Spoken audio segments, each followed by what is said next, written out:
Hey y'all, I'm Blaine Phillips. And I'm Jason-LeVan. We're married, like just a minute ago, but we've been together for 14 years. We have a teenage daughter. Which means she's basically an adult, right?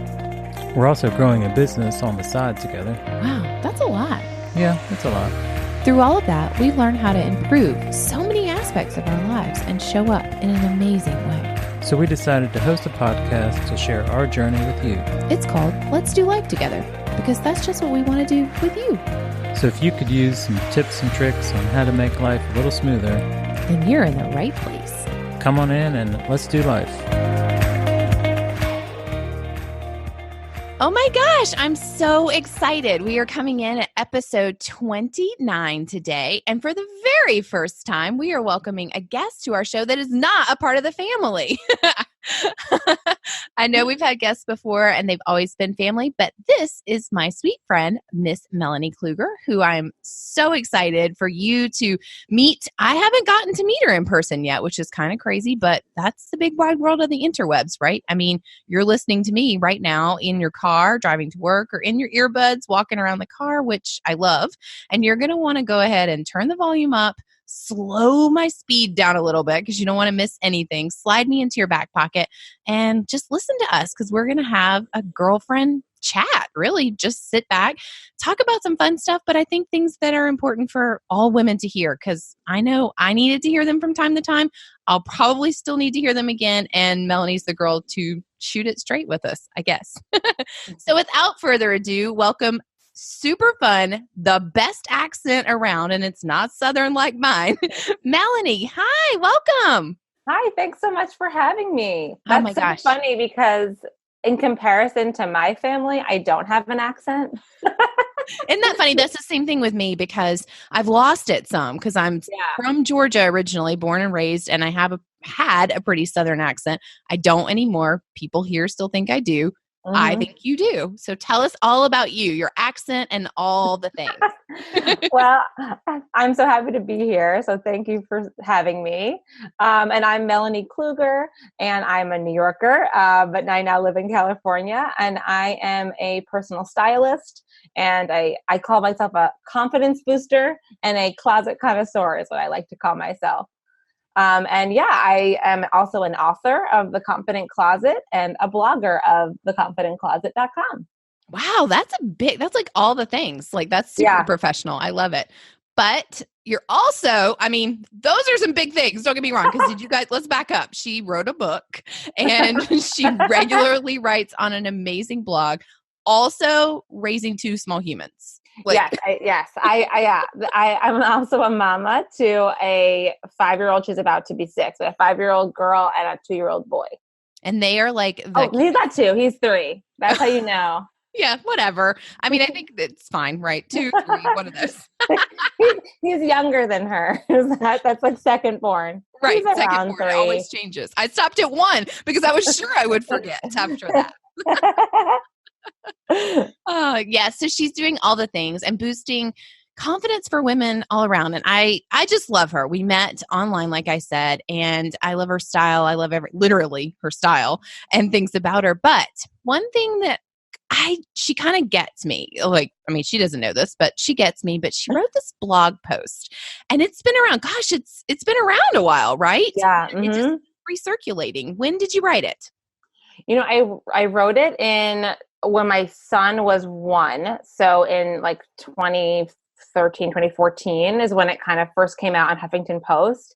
And it has been just like the article that keeps on coming up.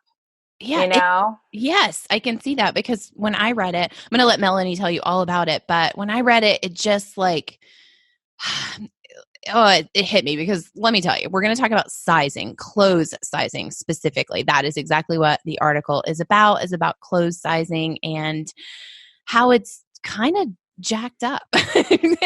So you tell us all about your article, and then I'm going to tell you a little story about what stuck with me when we get there. Okay. I'd love to hear it. Okay. So the article was called, One Size Fits No One. And the issue is, I think women especially, we kind of attach ourselves to a size. And then when we're not that size, we allow it to affect us mentally. So if we go into a store and we're like, wait, I'm not a 6, this 6 doesn't fit me, I'm an 8, like, have I gained weight and not realized? And we start going into this cycle, which it shouldn't matter anyway, but that is what happens. And ultimately, it literally doesn't mean anything because, one, depending on the store that you go into, there's no standardized sizing that stores have to abide by. So they can change it, and they do something called vanity sizing, which is sometimes they'll change the sizing to make you feel better, so you'll buy it the size. So you really don't know because other stores do the complete opposite of that. So, I like to use the example of H&M because it's like a younger store. And like in H&M, I can be a medium or an extra large at the same time. And my body has done nothing different.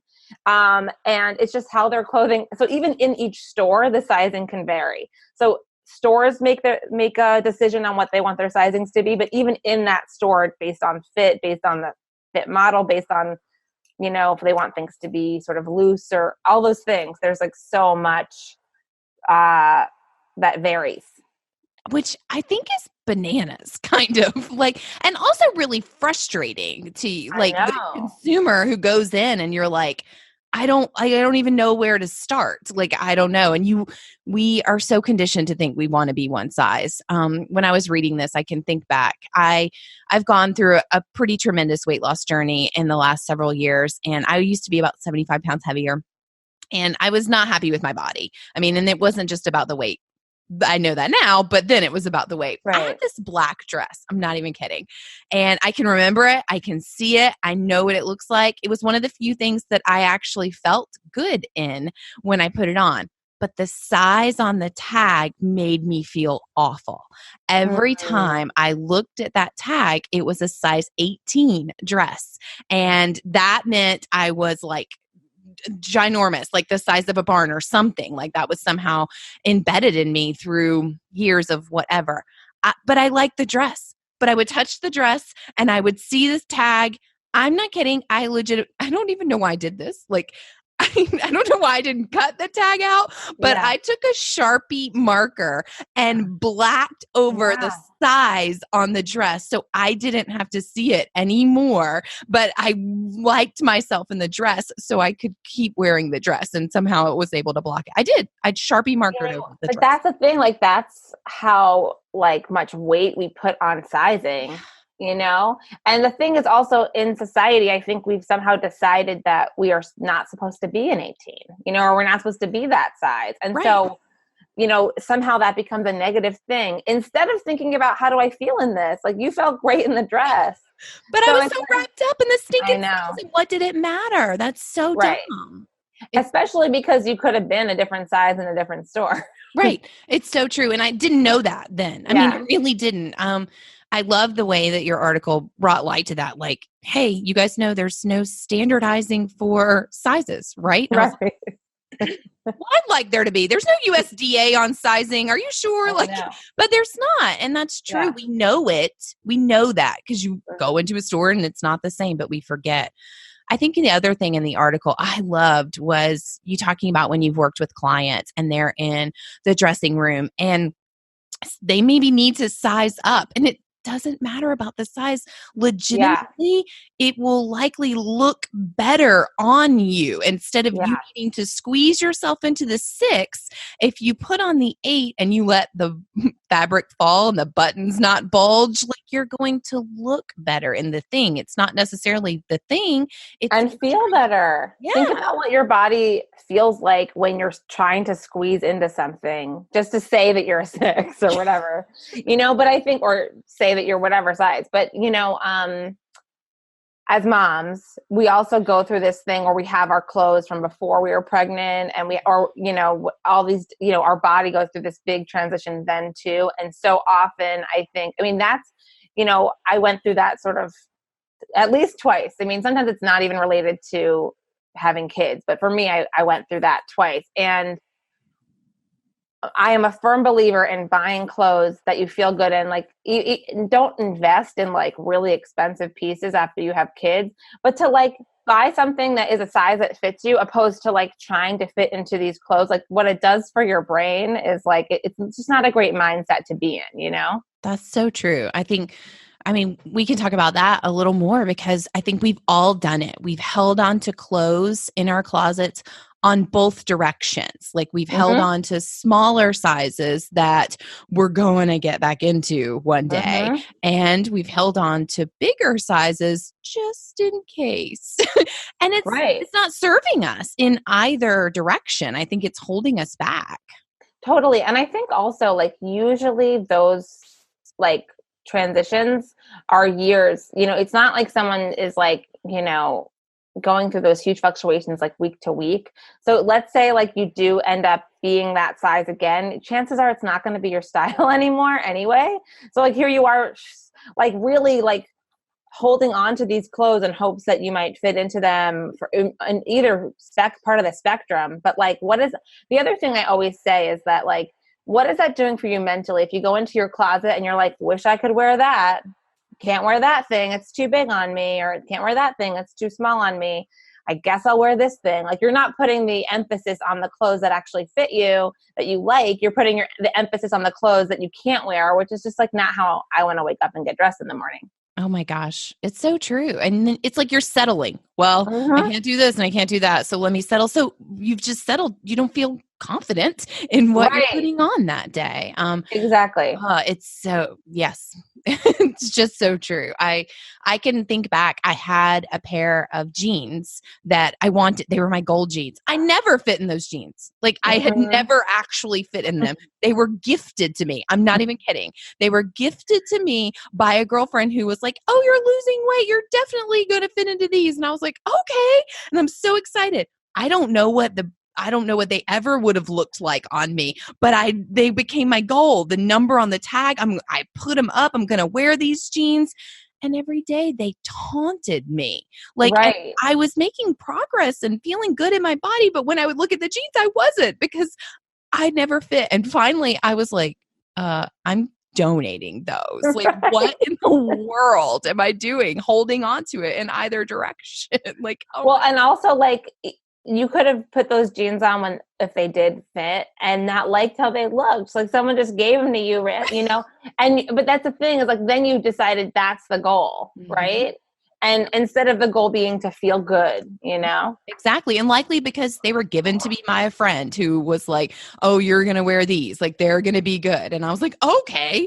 No, I didn't even want to wear those. I don't know if I wanted to wear them because I never wore them." But you know that's the thing too. I love that story because there's a few major like culprits of clothes that you know how that saying I have a closet full of clothes and like nothing to wear. Yes. So the reason that that is the case is because of things that are gifted to us, things that are, you know, money that someone, you know, like someone gave it to us and it was worth money, or we bought something and it was worth money, or sentimental value is also a really big one, you know, like you know, or I used to love it. Like it used to be my favorite thing, you know? So there's so many reasons that we hold on to clothes that and size, you know, I used to fit into it.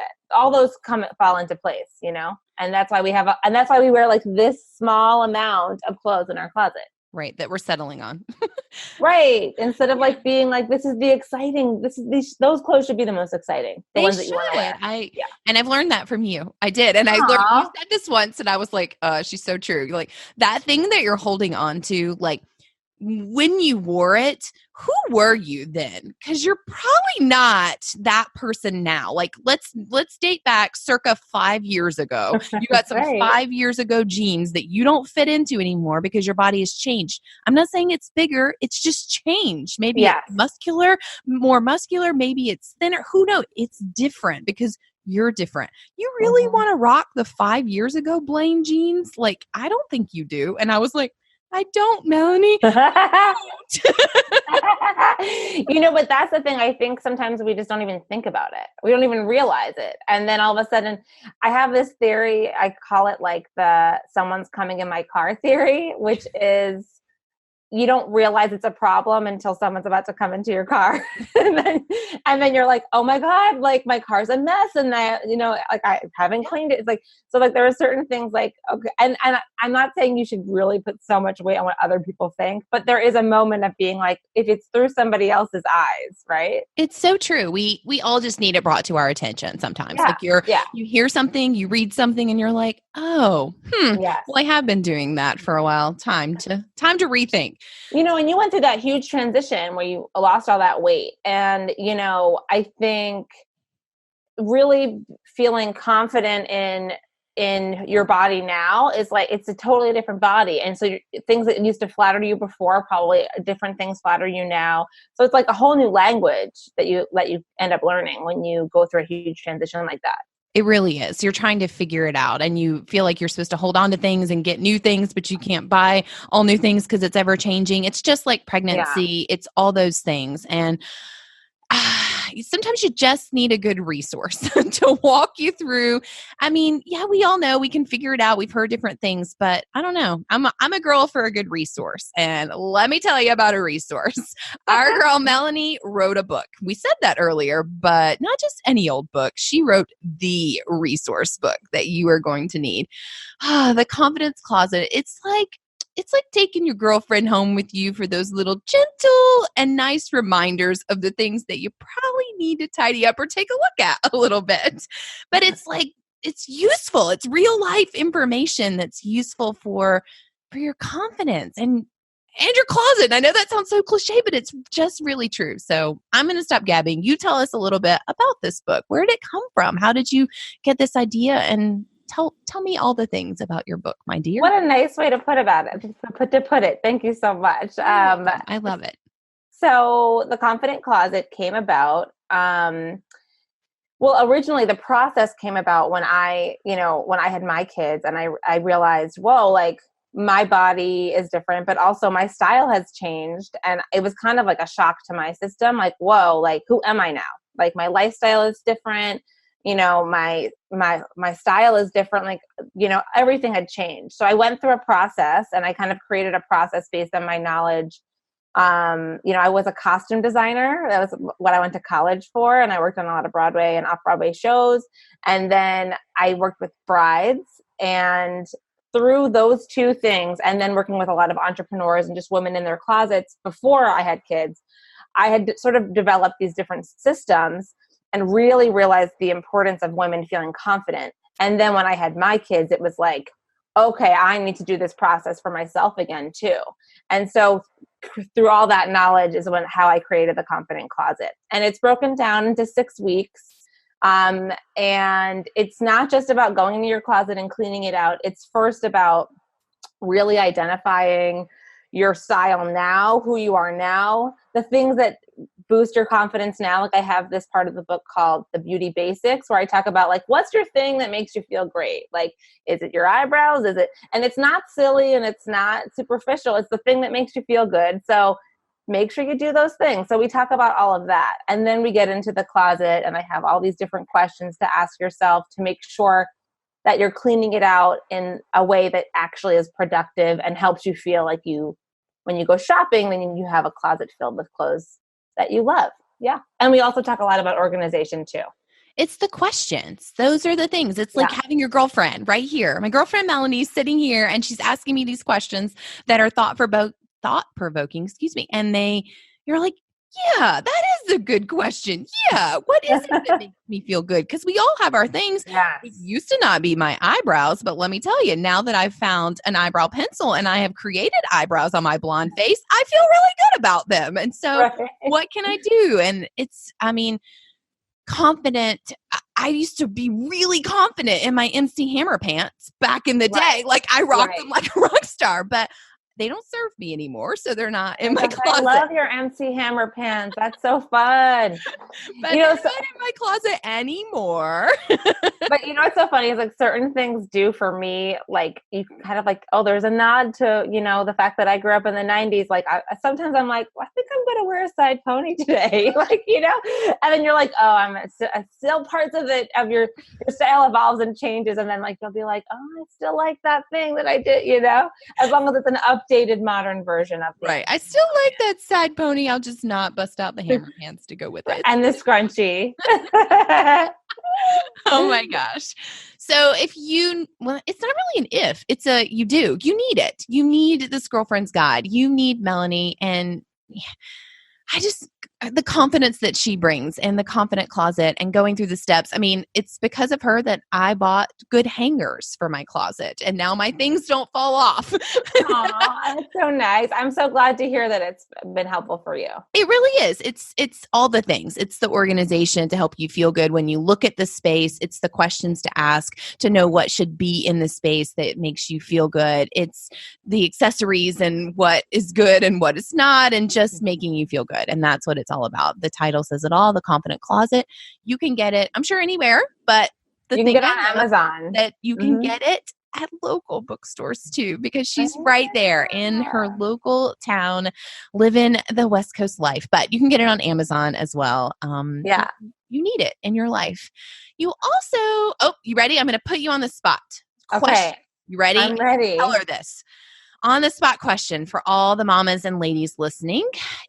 They're getting ready to go on their next shopping trip. And that can be it's summertime, right? Like summer is 6 weeks away. And that can be a little anxiety provoking when they need to shop for shorts or a swimsuit or sleeveless things, whatever it is that you're feeling a little like, all right, it's the season to bust those things out, but I'm feeling a little nervous. So what would you say to that mama who's getting ready to go shopping? And we've talked about how sizes are all jacked up and you want to do things that make you feel good. So give me a pep talk. Just shoot from the hip, give her a pep talk. She's going out, she's spring shopping, and these are the pitfalls to watch out for, and these are some go-tos to look for.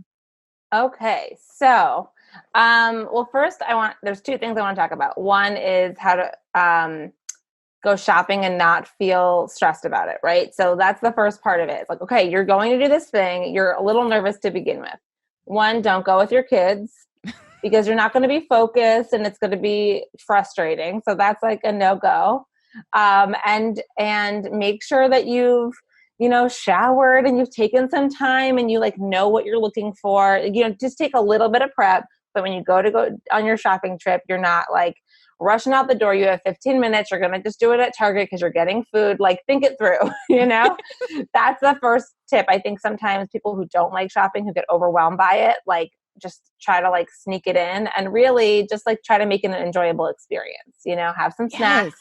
Don't get hangry, I love it. Yes. And so I feel like my accent may have come out when I just said hangry, but I think cool. It's okay. It's like setting the mood for date night. Like you're setting the mood for your shopping trip. Totally. And I talk about that in the book too. It's just important to to set the mood, the same way as right before you clean out your closet, you should set the mood too.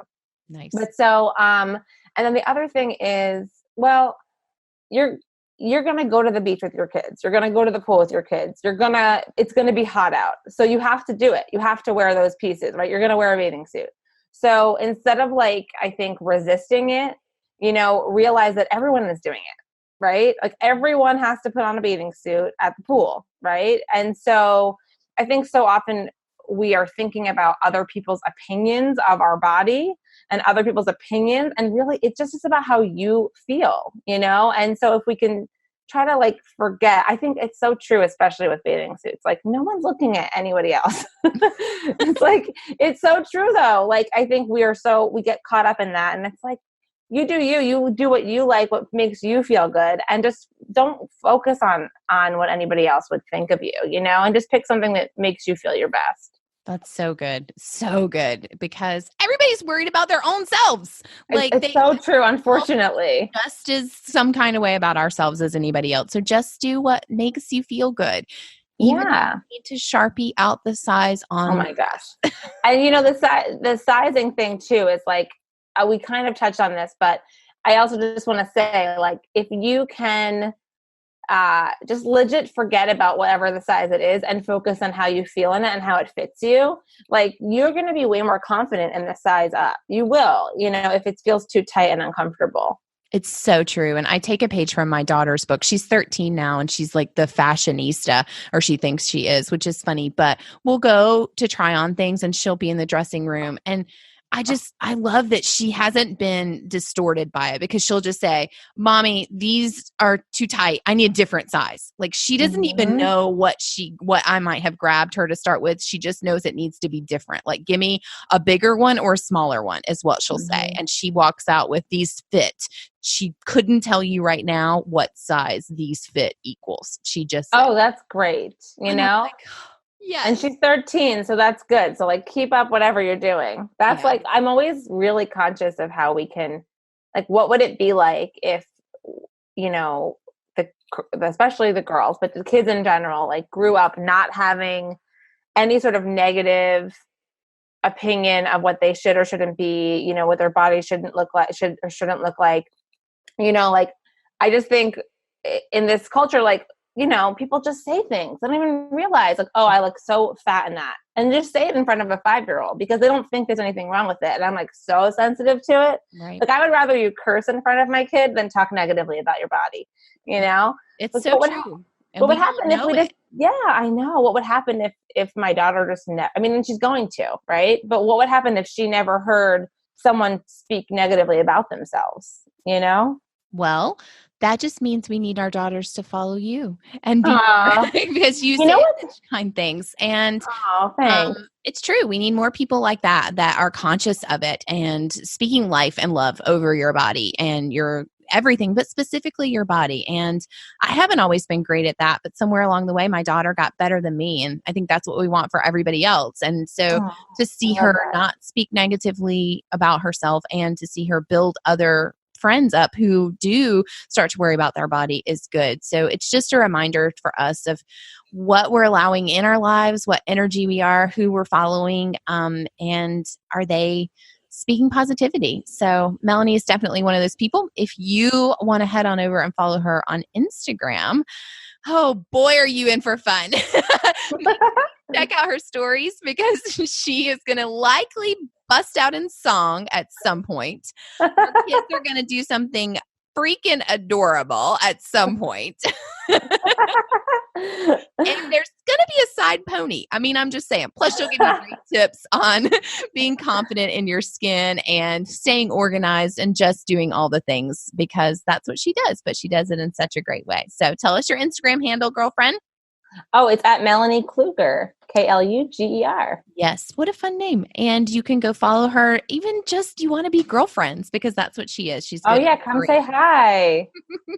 Well, thanks so much for hanging out today. I'm so excited for my world to meet you and to hear about your book and just start to follow you and take your advice like I have. Oh, well, thank you so much for having me. This has been such a blast. All right, girl. Well, thanks again for tuning in. Don't forget to check out The Confident Closet by Miss Melanie Kluger. You can also find her on Instagram. Her stories, I'm not kidding, side pony and busting out the song. All in all, there may even be a Broadway musical mixed in from time to time. All right, guys, until next week, have a good one.